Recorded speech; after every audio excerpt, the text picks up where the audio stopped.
Greetings gamers, welcome to part 20 of my Let's Play Fire Emblem 10 Radiant Dawn, and today's episode I have a bit of convoy management to deal with before I move on to the chapter.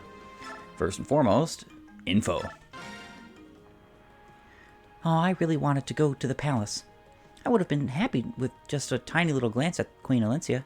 She's glorious. This is so unfair. Yep, it's the pits. But the queen of ours is a real nice lady. Knowing her, she'd probably just let you talk to her, noble or not. The nerve of that Duke Ludwig. He ruined my one chance to meet the queen. I won't stand for it. He needs a kick in the rear, or a punch in the mouth. The things I do to him. Heather, you sure are a lovely gal and all, but you sure do say some funny things. Can't argue with that, Nephenee. But that's just the way folks are. They ain't always what they appear to be. Ain't nobody perfect neither, unless you're talking about the goddess. That is. Excuse me. Oh. Well, hi there, Miss Lucia. What can we help you with? I came to ask for a favor. If it's not too much to ask, I'd like you both to accompany me to Falleray. No, that won't be a problem. You going to catch the Duke? Something a little more preliminary, I guess you could call it espionage. Espio what? Sounds serious. Nephenee, you ever heard of that? Oh, sure. When I was just a sprout, I caught a real bad case of that. I got this awful rash all over my back, too. That's a very nice story. Maybe I'd better explain what I mean. Don't you know anything? Espionage is all about stealing secrets and not getting caught. It's one of my many strong points, and you don't have many. Oh, really? And who might you be? My name is Heather. I'm a friend of Nephenee's. I'd do anything to help Her Majesty. Seriously, anything. I see. Maybe you can lend a hand as well. Miss Lucia, you're the greatest. Like amazingly, stupendously great. I'd love to help. Somebody needs to smack that girl across her mouth. Lady Lucia, we've heard a rumor that you'll be leaving to investigate an enemy. Is this true? Lady Leith, Sir Mordecai, well... We could return to Gallia and bring back soldiers to help, you know. As an ally in time of crisis, I'm certain our king would lend support. No, Lady Leith, this is an eternal affair. We don't want to have to involve Gallia in Crimea's civil problems. More fighters are always better. The people of Gallia all will fight for Queen Alencia. Listen, I know you mean well, but I just can't allow it. I'm sorry, but if there were even a hint of Gallia's assistance, there would be even more problems in the royal court. Problems? What problems? This conflict isn't exactly a life-or-death situation for Crimea, so relying on support from a Leguz nation would cause an uproar with nobility. Is that what you mean? Yes, unfortunately. I'm ashamed to admit it, but it's the truth. No, it's common sense, given the history of both of our nations. I completely understand. We won't report this to Gallia. Thank you for your understanding. I apologize for troubling you. No, it is fine. Why this tactic of rousing the people to rebel against the queen, though? Any Leguz who wanted to be king would fight for it with teeth and claws, as is proper. You Bjork are always wasting time talking. Our society is very complex. There's history and tradition, unwritten law and custom. There are lots of reasons for why we... Bah! Attempts to compromise won't get you anywhere. You should just kill him and get it over with. I think I'm beginning to like the Leguz more and more. Mordecai feels sad. Poor Queen Alencia. We cannot help her. That's not true, Mordecai. Having support from you and Leith is very helpful. Really? Mordecai will help with anything. I have a great idea. Together with the Leguz. Princess Leanne, why do I suddenly have a crowd? She says that she'd like to go. No, I'm sorry. It's much too dangerous where we're going. I couldn't risk something happening to you. Ho ho! I guess this mangy old coot will be joining the action then, to ensure my lady's safety, of course. Sir Nolucci, you as well? Stars above. All right, let's talk to Alencia. Your Majesty? Okay, all finished. What are you doing? Don't worry about it. It's a secret. Aha, that was a needle and thread, wasn't it? Did you just sew something into my collar? It's a good luck charm to keep you safe while you're away, so you'll come back to me in one piece. Alencia, be careful out there. I'll be praying for you. Thanks. I'll be back with good news, I promise. And a talisman. I do enjoy talismans. I have often put in recent times that resistance is an underrated stat, especially for your Lord characters, because oftentimes a lot of the more dangerous chapters in the game, in Fire Emblem in general, in the games, and the more dangerous bosses have magical attacks. And to resist that with a character who can cause your game to completely just die is a good idea to have more such resistance. All right, Jeffrey. Lucia, wait. You can't stop me, Jeffrey. I know that, but I can try to keep you safe, can't I? So I'd like you to take this. An elixir? I don't need it. I'm not going to fight, you know. If you don't use it, so much the better. But just hold on to it, for me. All right. Promise me you won't do anything stupid. Promise for Alencia and me. And for Bastion. For you to even mention his name at a time like this, I give up. Sure. I promise. Keep Queen Alencia safe, got it? Of course. On my life. All right. No supports to speak of, but yeah, I have a lot of characters to go on and over about. Actually, you know what? I did manage a lot of items here. I'm supposing... I'll take that herb. You can have the vulnerary instead. I am supposing that what you are supposed to do here, what the game is trying to convince you to do here, is to give one of your units that talisman. Because this game kind of throws a lot more stat boosters to you than most games in the series. But I'm still not going to use it on characters I'm not going to be keeping permanently. I just don't do that. Even for like a good benefit or a good effect, I won't do that specifically because I feel it is better to use those items on characters who will actually take advantage of it. Now, before I go over any characters, you'll notice that you have no shop available here. Cannot sell items, cannot do anything like that. One thing I will tell you is that Braum and Nephenee leave this party in part 3 and enter the third party at some point. I put the Ashira icon on Braum simply due to the fact that he will eventually get into the part 3 party. More items on them that you are going to sell is better because, like I said, the second party is rich beyond your wildest dreams.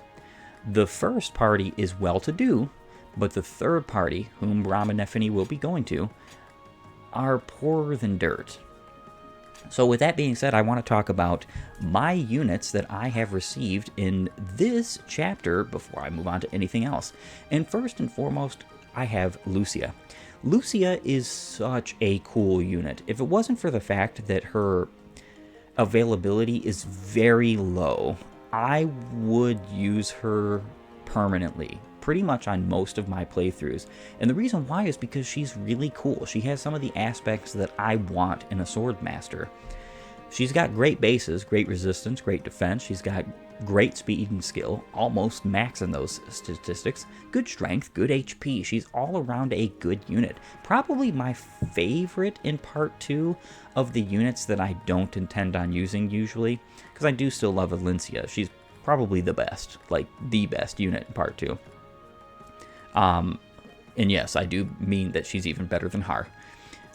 So Lucia has a 50% HP, 25% strength, 20% magic, 70% skill, 60% speed, 30% luck, 15% resistance or defense, and 50% resistance. Lucia is very much so geared towards a more magical bent. Now, her 25% strength and 20% magic growths are not great, but Because of some of her obscenely high other growths like skill and speed and resistance, she's going to cap those stats relatively soon, which means that you can cap her other weaker and lesser stats with bonus experience points. This is super abusable, especially for units like her, units like Har, units like Alencia, who all have really high growths in some areas, but really low growths in others, because bonus experience points in this game guarantees 3 stats. You can't ever get more than 3, but it guarantees 3.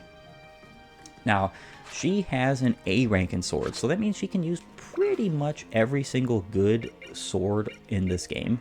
And she does come with a beautiful, wonderful silver sword as well as a wind edge. She actually takes very good advantage of the wind edge because she actually has the skill to use it.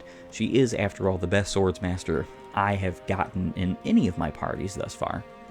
And then she comes with Parity, which cancels support, terrain, and skill bonuses, making units fight on base ability alone. This skill was incredibly useless in Path of Radiance. There were only, I think, maybe a couple of instances in difficult and or maniac mode. Well, maniac mode has a whole lot more enemies with skills, especially the last few chapters. But in difficult mode, there's only a few instances, and most people never play maniac mode because maniac mode is Japanese exclusive, which means you have to get a translated ROM, blah, blah, blah, blah, blah. Parity is just useless in that game because it means you can't have supports, you can't have any terrain bonuses, anything like that. However, parity in this game works completely differently. I mean, it has the same effect, but you get to activate it. So when she goes to attack, you can choose to parity or attack. If you parity, then you cancel all of these things, and you just make each other fight on base ability. Now, this is still not great, but there comes a time, specifically in the later part of this game, where it's useful at times. Swords Masters come with the plus 10 critical, which is always good, and she has Shove. Now, she has a bond with Alencia and 2 Authority stars, so that's pretty interesting. Now, of course, I've got some more units. Leave. She is a Legoose, a cat Legoose, whom I would say are probably the worst Legoose in this game for combat, bar none. And that just happens to be because of their gauges. The cat Legoose lose a ton from combat, lose a ton each turn, and they also gain a ton from combat and gain a ton each turn when, you know, they're untransformed. Problem is that it just goes by so quick that basically the Legoose in Path of Radiance and Radiant Dawn are built around the idea of using multiple. Use 1 or 2 or 3 when their gauges are active, they're transformed, and then swap them out with other folks, either other Legoose or Bjork units, when they're no longer useful for that moment, and let them just fill up their gauge. So they're still usable, they're just not great.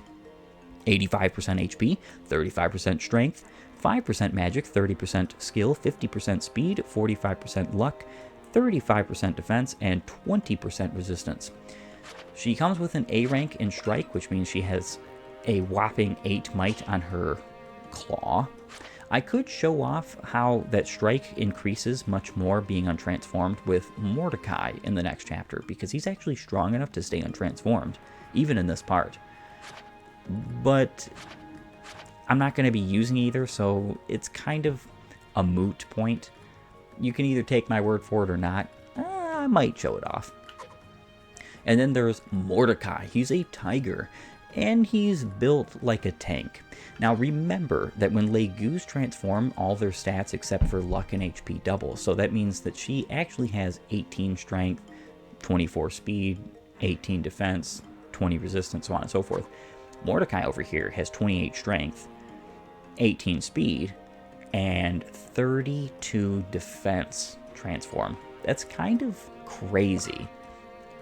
Even though he only has an A rank in strike, 10 might is a whole lot better than 8. Let's be real. He also comes with an interesting item, an herb that restores 15 points to a Legoose transformation gauge. We've heard about this before in the Radiant Dawn arc, as it was talked about as a medication for Bjork. That's not how this works. It's kind of ignorant that that was put that way. I would definitely have said something like herb concoction, anything other than using a Legoose item to restore gauge, right?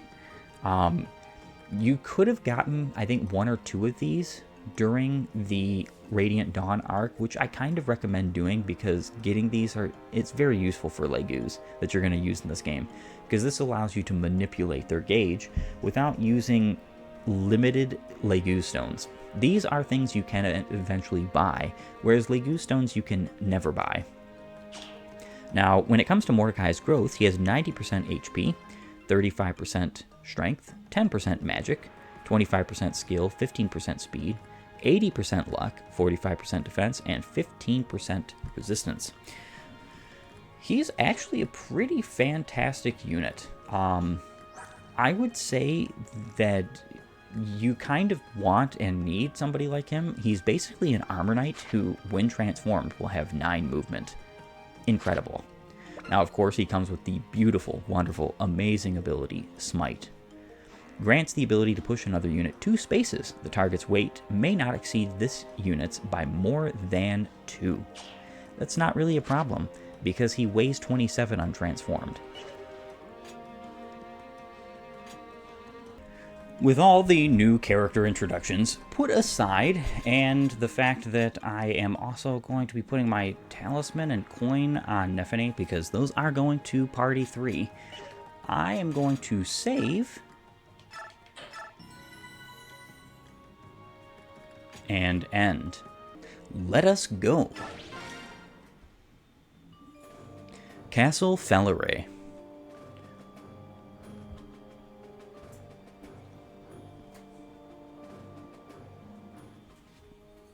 Well, well, my dear Lady Lucia, quite away from home, aren't we? Please do excuse the sudden visit, Your Grace. Princess Leanne, Lady Leith, this is Lord Ludwig, Duke of Felleray. I was thinking that our Legu's guest might enjoy the fine fruits this region is known for. We've traveled quite a long way. I hope it won't be too much trouble. Don't be ridiculous. I could be nothing but delighted by a visit from you, Lady Lucia. Although I must admit, I would be all the more pleased if you had come such a long way just to see me. You are too kind, Lord Ludwig. Please, feel free to take your ease. You are welcome to stay in Felleray as long as you desire. That night...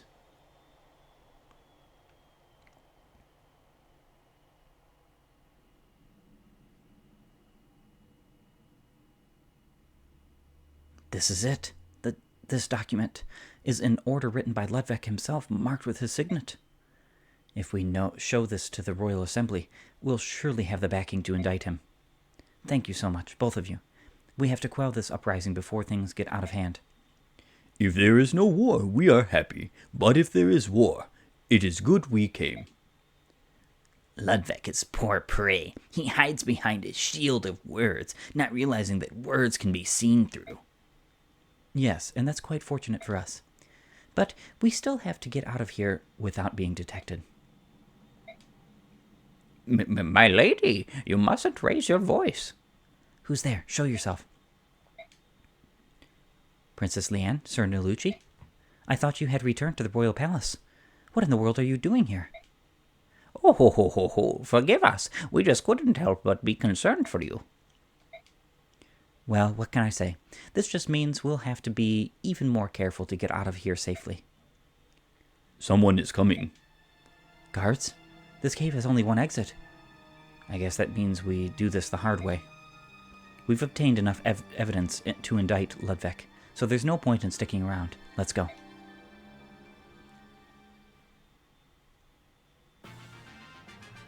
This is quite the fun and interesting chapter. I love Fog of War chapters as long as they are made well.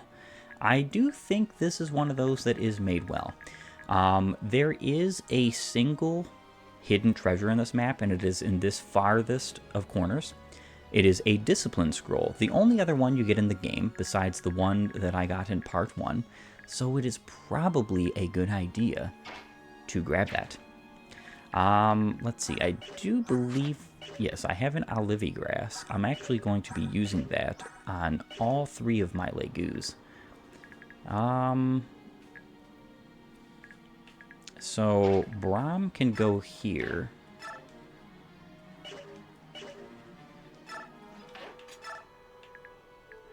And then Lucia here.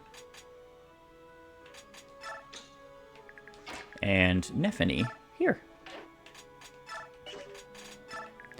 And then while I have them around, I'm going to also Olivia Grass with all 3 of my attacking Legus. Now, because this is a Fog of War chapter, hilariously Nelucci has kind of a negative effect here, and that is that he is incapable of seeing further than just one space. Also, be very careful, there are archers in this map, which are triple effective against folks like Nelucci and Leanne. Not a good idea to have them in the way. So 10 times 3, that's 30 might. This guy would have a 47 attack against your flyers. Kind of insanity. Alright, let's use her and all of her uselessness to... I don't necessarily want to vigor here for anybody besides maybe Nelucci. This is, I'm really only doing this for experience points wise, because the fact of the matter is what I would have preferred was to vigor for both Leanne and Lucia, or Nephenee and Mordecai. But oh well, what can you do, right? End my turn, and the festivities shall begin.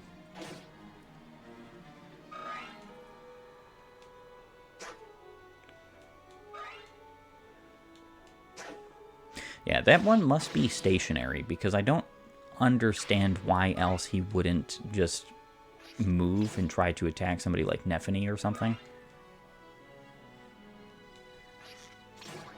Sort of like what's going on here. I don't think poison can KO your units in this game, but I'd be lying if I said I knew for a fact. We're about to find out together. Okay, I don't think so.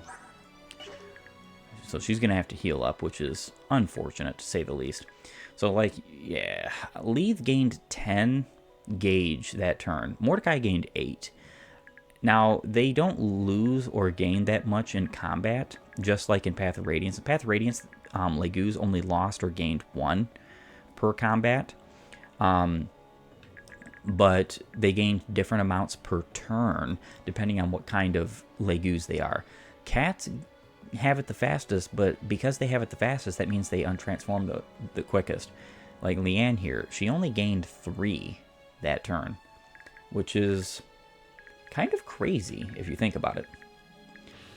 Now, these guys will all be relative for combat in a turn. Unfortunate that they can't be now, but what can you do, right? Would also be super nice to have someone like Nephenee be able to attack this turn, but she obviously can't for very important reasons. Needing to heal, that is.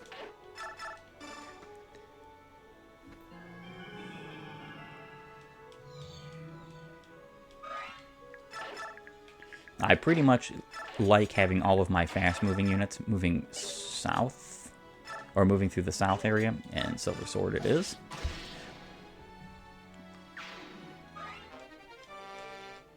A nice torch, that'll be very useful, actually. In fact, I'm going to trade that torch and use it right away. This will become pertinent later. I'm actually going to be trading it probably next turn as well, because both Mordecai and Leith will be able to transform. I'm probably going to be using it on Leith. Nelucci is not going to be able to transform next turn, so there's that. And you are gone. Now, one thing to keep in mind is that in this chapter, you do get reinforcements from the rear, where you actually begin. So it's for the best not to necessarily stay there. And you'll definitely see those reinforcements come in, because once they do, they douse these burnable torches. These things watch fire. They stay burnt for as long as somebody doesn't come by and douse them.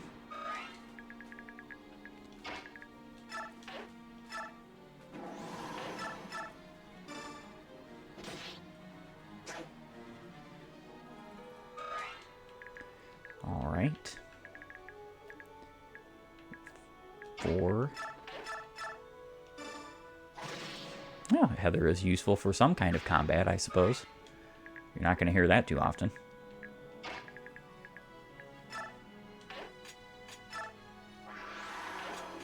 Trade. Yeah, so in this game, you absolutely always get the opportunity to either revert or transform your units, Legu's units. Cats are... They're supposed to be basically like the myrmidons of the well, not really, yeah, the myrmidons of the beast tribe Legus, but they're not really good. Let's just put it that way. That's kind of really funny. That guy had a crit chance on Nephenee. Only 1%, but it could have happened, and that would have been kind of sad. Alright, so this is only going to be 1 movement she is gaining, but it's better than nothing. I will probably be using more torches also over the next coming turns. Good job, Leanne.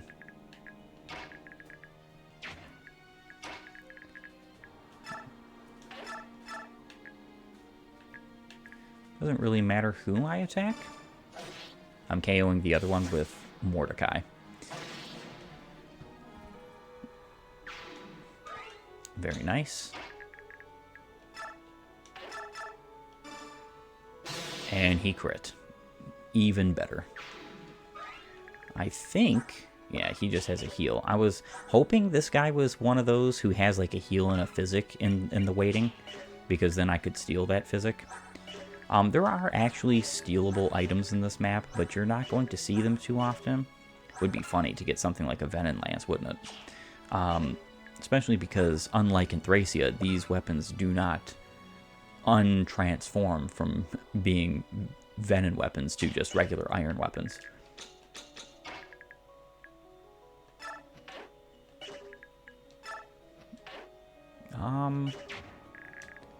I don't want to put my units, specifically this unit, anywhere near where he's going to be able to be attacked next turn.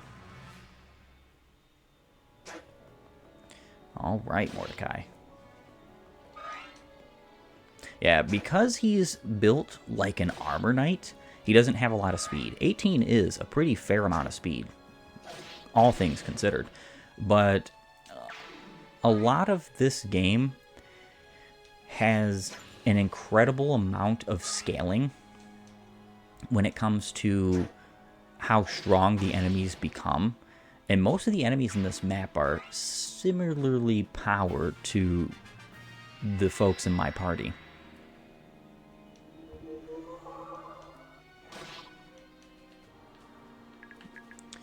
Because of that, I mean, just look at this. Like, this is... Of course, there are unpromoted as well, but the promoted unit, the Halberdier, is not very much better than this unpromoted. What you'll notice, too, is that most enemies in this game actually have a fair amount of resistance, which is kind of unfortunate.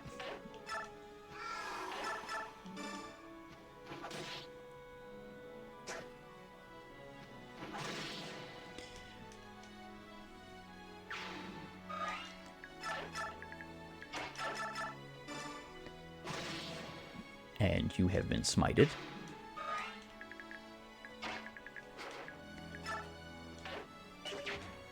Alright. Can she reach? She could if she was shoved. So I think... That's the whole purpose of Heather at this moment. Very nice, very nice. You have to use your Hurons well in order to get good usage out of your allies in this game. In maps especially like this, where you are vastly outmatched.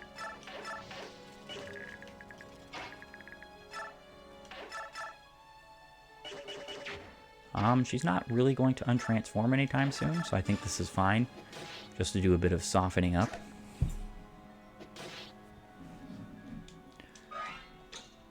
And then I halfway don't want to attack this guy because there might be other bow units near, but I'm going to do so because I just want him out of the way.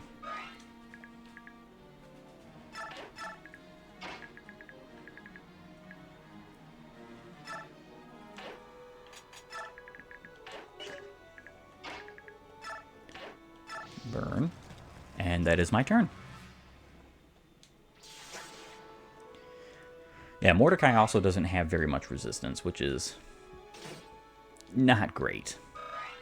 And here we're actually seeing the first instances of crossbows.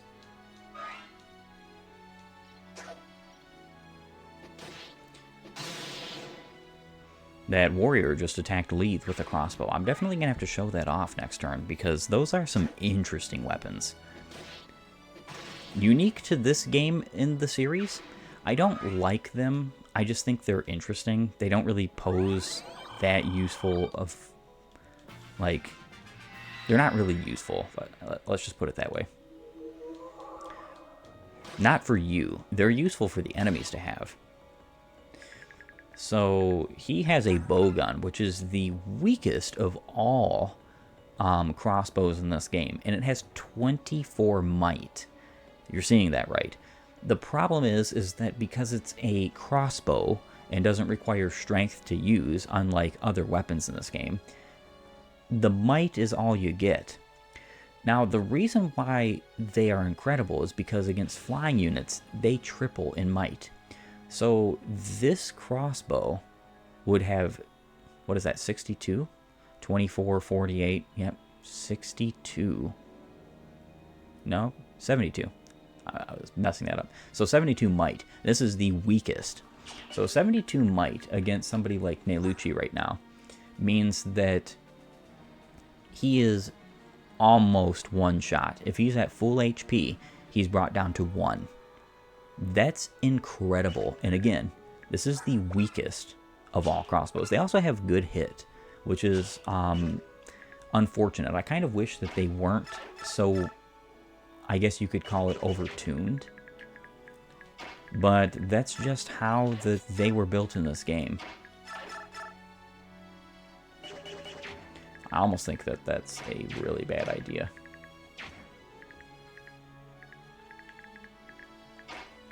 All right. I could attack. Going to revert. And then I'm going to attack with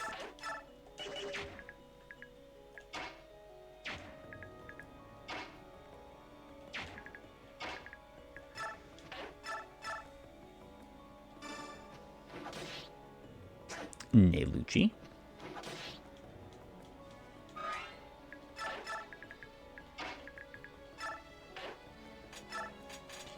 Vulnerary up, as Nephenee needs it. I'm also going to attack here with, let's just use the Iron Sword. Why waste the Silver Sword when, you know, the enemy's on 1 HP? Makes no sense to me. And then I'm going to Gulger for both of these units.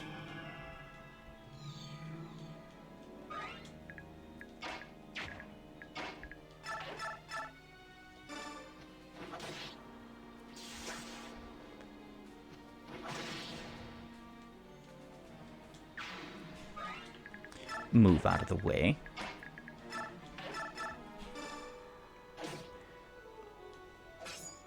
Nephenee can take out this healer.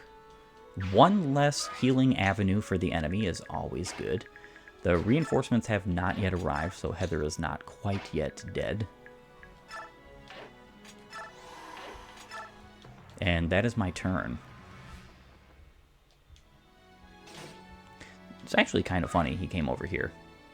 Okay, so here are the reinforcements. They're not all that scary. It's just you don't want to really be caught in between two armies. And because this is a Lucia Arrives map, and the Arrive tile is somewhere up here, I'm not too far off from this chapter being completed. However, with that being said, I think this is a perfect and grandiose opportunity for me to bid my farewells and end off this episode. I want to thank you for joining me. If you like my content, please upvote and follow, or like and subscribe depending on your platform of choice. And while you're at it, have a great and glorious day gaming.